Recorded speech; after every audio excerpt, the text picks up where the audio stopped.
Good morning, students. The topic that we are going to do today is the development of criminal law in India. Now, this topic is a very huge topic, and I decided to divide this topic into two parts. So, I'll be dealing with one part today, and the other part will be provided by me in another lecture. So, I have divided this topic into two parts. So, I'm starting with the first part, the development of criminal law in India.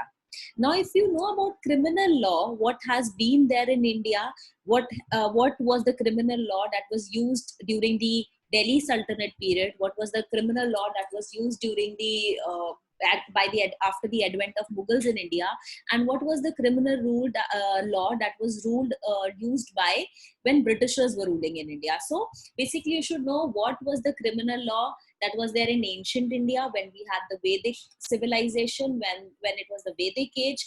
Then you can come directly to the advent of Mughals in India, the Delhi Sultanate period, the Mughal period, then the British period, and now you people know we have a criminal procedure code and an Indian penal code. IPC is there, which basically administered the criminal law in India. So how this has taken place, I'll be starting with my topic. This topic is divided into two parts. So first part we'll be dealing today, and the second part we'll be covering in our next lecture. Now, first of all, I introduce what is the criminal law, how it began. So there is no reference to the existence of judicial organization in the Vedic period. Now, Vedic period, if you people know in India, is the ancient period that was the beginning of the Hindu civilization, the Vedic age. In that, there was no existence of a particular judicial organization to deliver justice. That means there was no judicial organization. That means there was no courts where punishments were given to the people. It was usually held that the people used to live in the villages, and the villages elders, the people who were old in the village, they used to act as a judge, and they used to award punishment to the people according to the nature of the offense. For example, somebody has stolen something, so the kind of punishment that can be awarded to him is like a fine, a penalty, maybe a little harsh punishment, a little warning can be given to him. And if he has committed a severe offense, like he has murdered someone, then obviously a punishment like thrashing a person, beating a person can be given to him. So this was the nature of the punishment. Initially, there was no judicial organization to give punishment to the people. It was usually the village's elders who used to act as judges, and they used to award punishment to the people according to the nature of the offense. So nature of the offense also matters, whether it is a severe offense or a mild one. Now, second is, if I talk about ancient India, the administration of justice was centralized, and with the advent of Mughals, what happened? This was the beginning of Islamic law in India. Now, Islamic law is majorly based on Islamic text. Now, if you people know, Islam is a religion. Islam religion, there are textbooks in Islam, and the Islam law is based on these textbooks. There are three major textbooks. First is the Quran, second is hadith, and third is ijma. So the Islamic law of crime and punishment was based on the three sources, the Quran, hadith, and ijma. It was after the Mughals advent, and the Mughal administration of justice, if you people know, it suffered from a lot of defects, and one of the major defect was there was no separation between the executive and the judiciary. The meaning of the statement means there was no separation between the executive and the judiciary. The one who used to make the policies on giving what kind of punishment should be awarded, and the one who used to make policies is the one who used to act as a judge and give these punishments. So obviously this can do much harm. Why? Suppose that the person who's making policy on law and crime, suppose he has committed an offense and he is the judge in the same case, and obviously he will not award any sentence to himself. This was one of the major problem with the Muslim administration of justice in medieval India. It suffered from various defects. I'll tell you the numerous defects it suffered from, but one of the major defect was there was no clear separation of power between executive and the judiciary. The one who used to make the policy also used to act as a judge. This was one of the defects. So while introducing with the topic of criminal law, you can say that in ancient India, if I talk about the village age, with Vedic period, there was no judicial organization that was there. Only the village elders used to act as judges, and they used to award punishment based on the nature of the offense. If it's a severe offense, severe punishment can be given to the people. If it's a mild offense, local mild punishments can be given, and these are given according to the local usages and custom, whatever has been the custom that were there. And with the advent of Mughals, what happened? Islamic law of crime and punishment was imposed in India, and the main sources of this Islamic law was Quran, Hadith, and Ijma. And lastly, you can say that yes, Muslim administration. In fact, if you people know, even when Britishers had, came to India, they were using Muslim law of crime. That means before your formation of IPC, Indian Penal Code, that code was formulated in 1860 by Macaulay. So before this, only Muslim law of crime and punishment, that means Muslim law, criminal law, was only used in India. But it suffered from a lot of defects. One of the major defects is there is no separation between the executive and the judiciary. Now we come to the second thing. Second is judiciary in ancient India. If you have to know about what kind of judicial body was there in ancient India. Ancient means before the advent of Mughals. Ancient India is basically till 3rd, 4th century BC, till the Ashokan emperor. Now in the Vedic period, what happened? Dharma was the main source of law. Dharma, if you people know what is dharma, dharma is righteousness, the right order. That was the main source of law. And what is dharma? Dharma is basically to do one's own duty. That was the dharma. So somebody, if he abstains from doing his duty, if he does not his duty, if he does not follow the path of righteousness, right, the right path, then obviously he was regarded as a criminal and he was punished according to the law of dharma. And before the conquest of India by the Mughals, the penal code was Hindu criminal law. So initially in the Vedic age, what was used? It was the Hindu criminal law. And who formulated this Hindu criminal law? The ancient Smriti writers like the Manu, Yajnavalkya, Brihaspati. They were the people who created this Hindu criminal law, and it was based on 4 methods and 4 types of punishments can be given. One is gentle admonition. Now, what is the meaning of the term gentle admonition? Gentle admonition means a gentle warning. So, if it's a mild crime, there can be a gentle warning that can be given to a person. For example, if a person has stolen something and he was found guilty, then that person can be given a strict or a gentle warning, he should not commit this offense again. Second is by severe reproof. Severe reproof means severe warning. So first is a gentle warning kind of a thing, gentle reminder to that person. Second is severe reproof. That means severe disapproval can be shown in front of him that whatever you have done is harshly bad, and a warning can be given. If it is repeated again, then you can be thrashed, you can be lashed or something like this. A severe reproof can be there. By fine, obviously he can be asked to pay something in money, as in a fine can be imposed on him. And last is by corporal punishment. Corporal punishment, basically, if you people know, it basically means physical punishment. Physical punishment like doing thrashing a person, lashing a person, beating a person. These kind of corporal punishments were given. So basically, if I have to tell you what was the type of judiciary that was there in ancient India, in ancient India, basically, if I talk about the Vedic period, dharma was the main dharma, or you can call it dharma, was the main source of law. And what is dharma? The path of righteousness. You have to do, you have to follow your duty, and the law of dharma was the supreme that was to be followed. In fact, Hindu criminal law used to prevail in India, and this Hindu criminal law was proposed by ancient Smriti writers like Manu, Yajnavalkya, and Brihaspati. And they said that there were 4 methods of punishment, namely gentle admonition or gentle warning, severe warning or severe disapproval. You can also say severe reproof.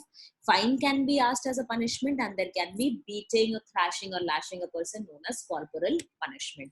Next is criminal justice in ancient India. Now, what kind of criminal justice was there? I told you that the judiciary, the law was the Hindu criminal law. But when I talk about the criminal justice in India, now there was both criminal and civil legal system in India, and it dates back to the ancient period.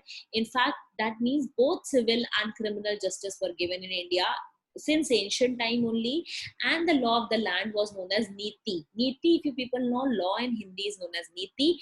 And Dharma was given by great Hindu lawgiver Manu, were common and similar in nature. So what was used initially? Initially, Niti and Dharma, what is being said by the Hindu lawgiver Manu, was used as the law of the land. So what is Niti? Law, which is there, the basic law that used to prevail in the kingdoms over there, and the Dharma, the part path of righteousness, morality, all these are used as the sources of law.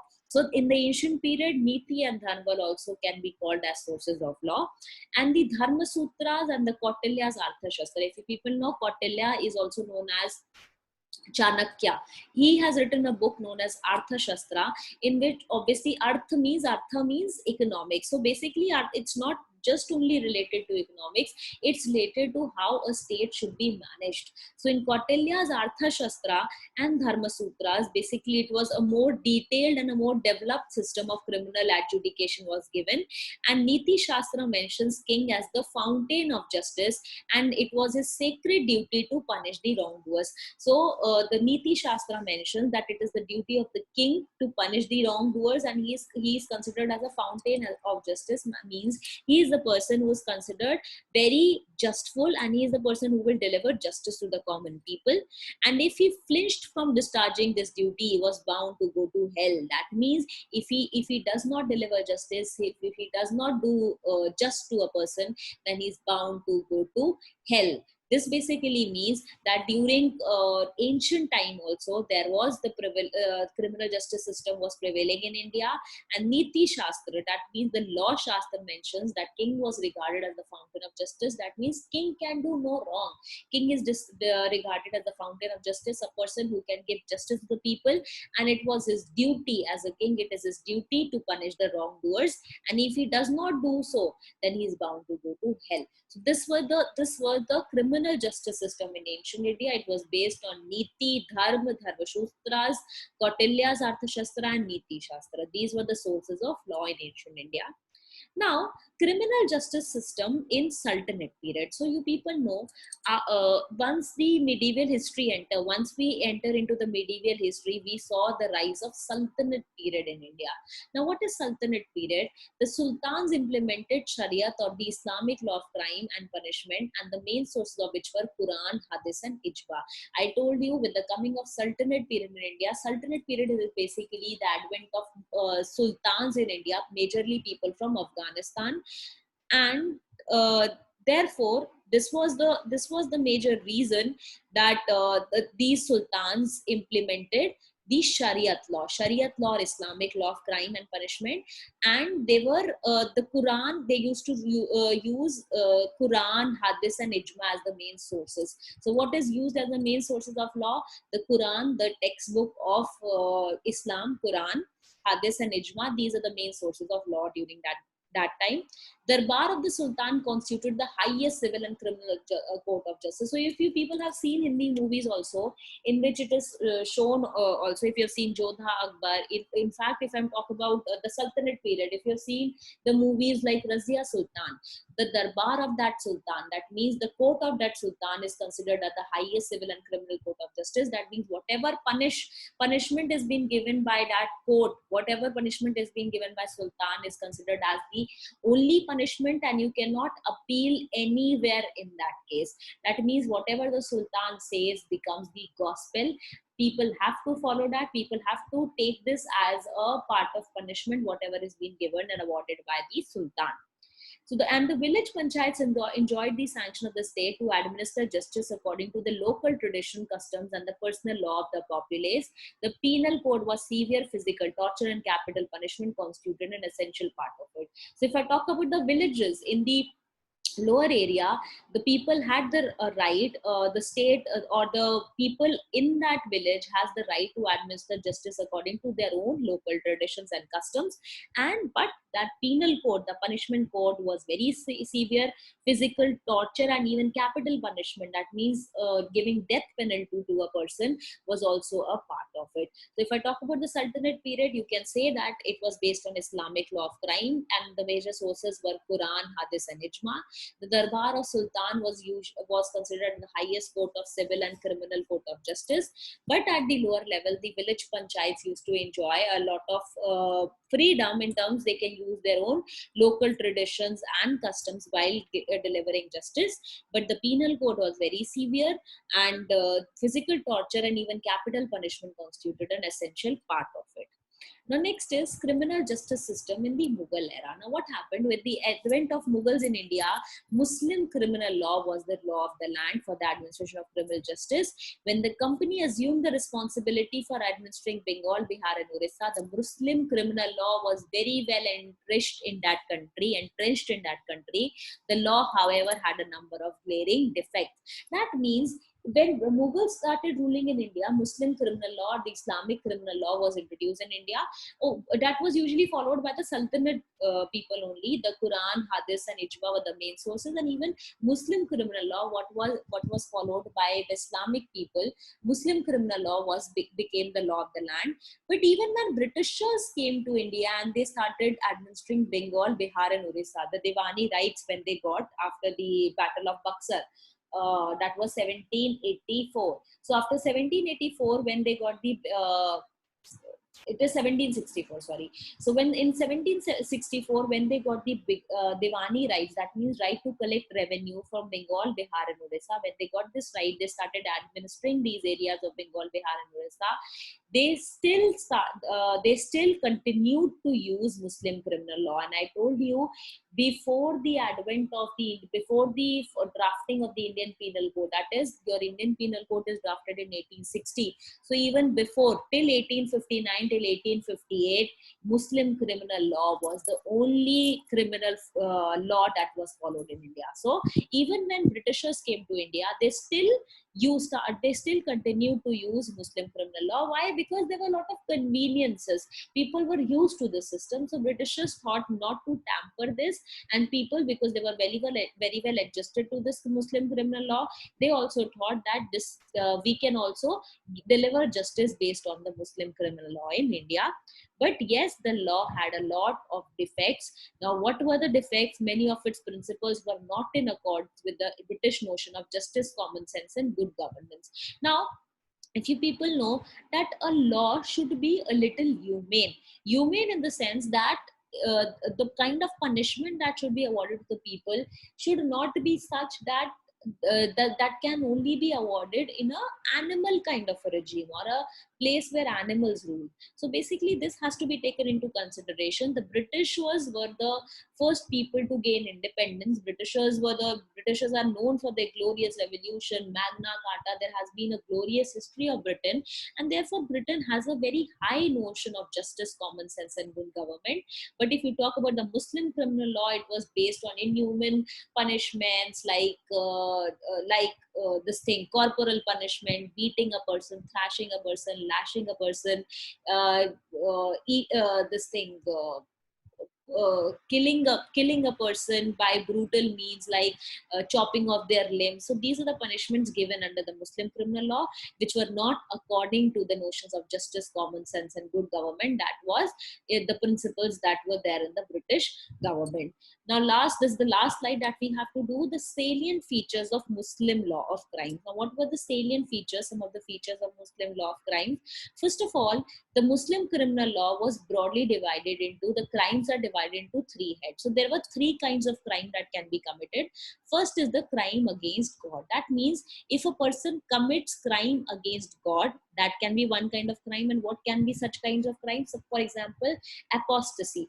Apostasy basically means if someone renounces its religion. That means if a person is Muslim and he says that I'm no longer a Muslim, this becomes a crime against God. So this can be a crime against God.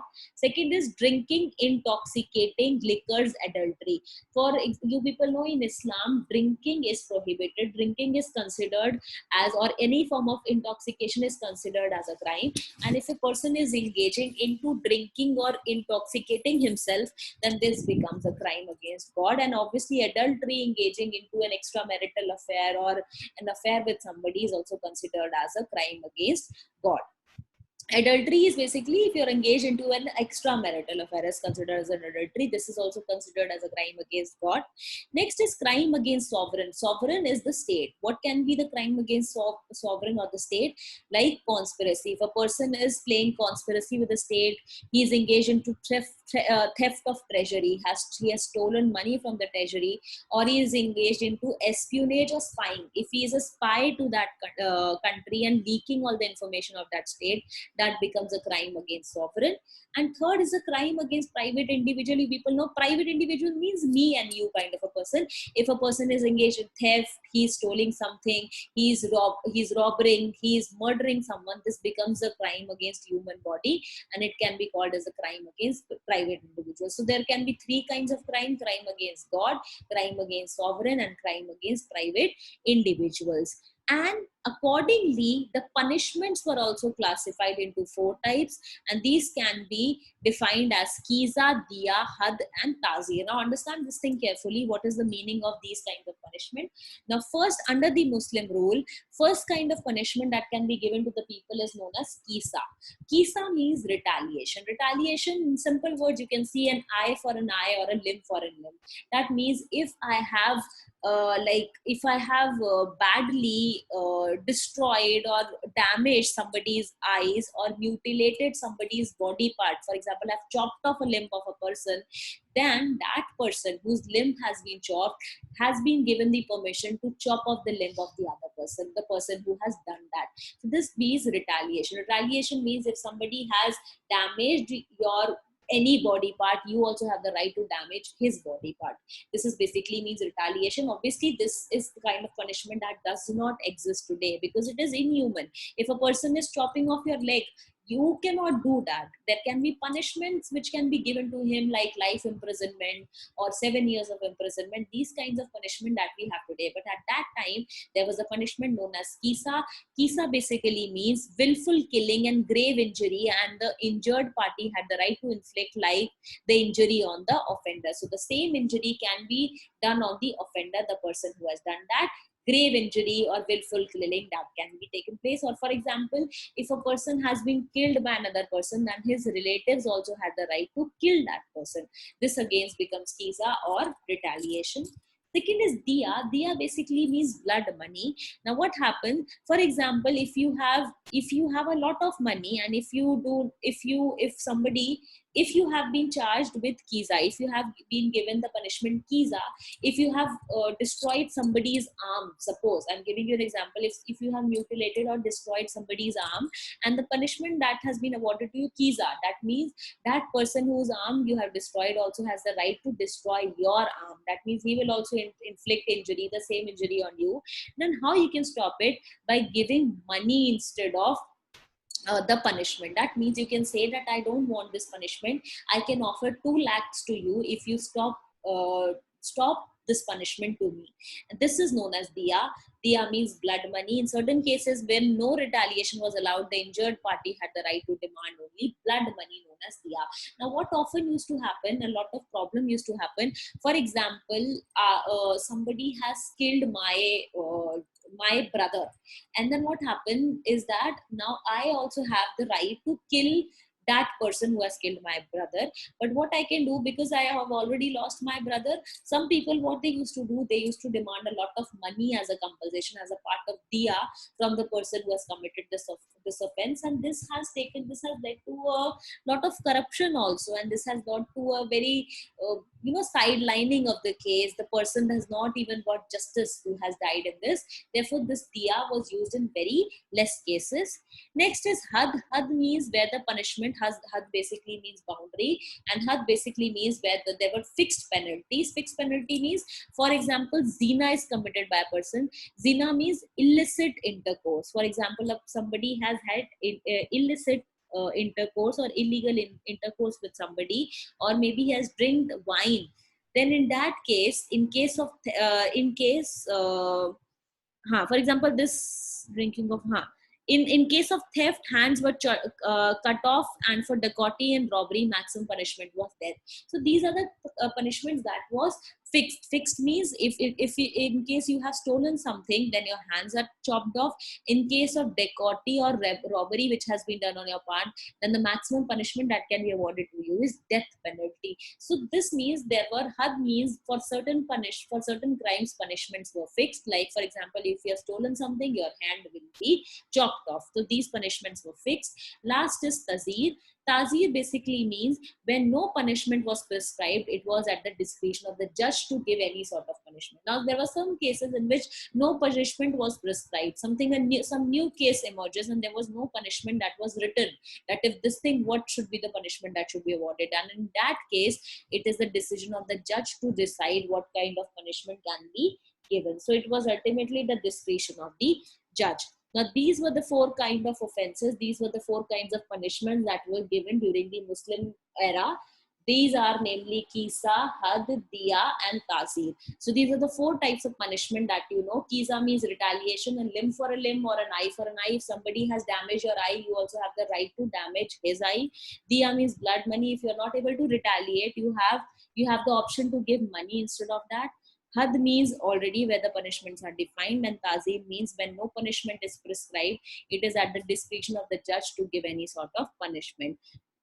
And obviously this, if you know, this kind of criminal law that was there had a lot of defect.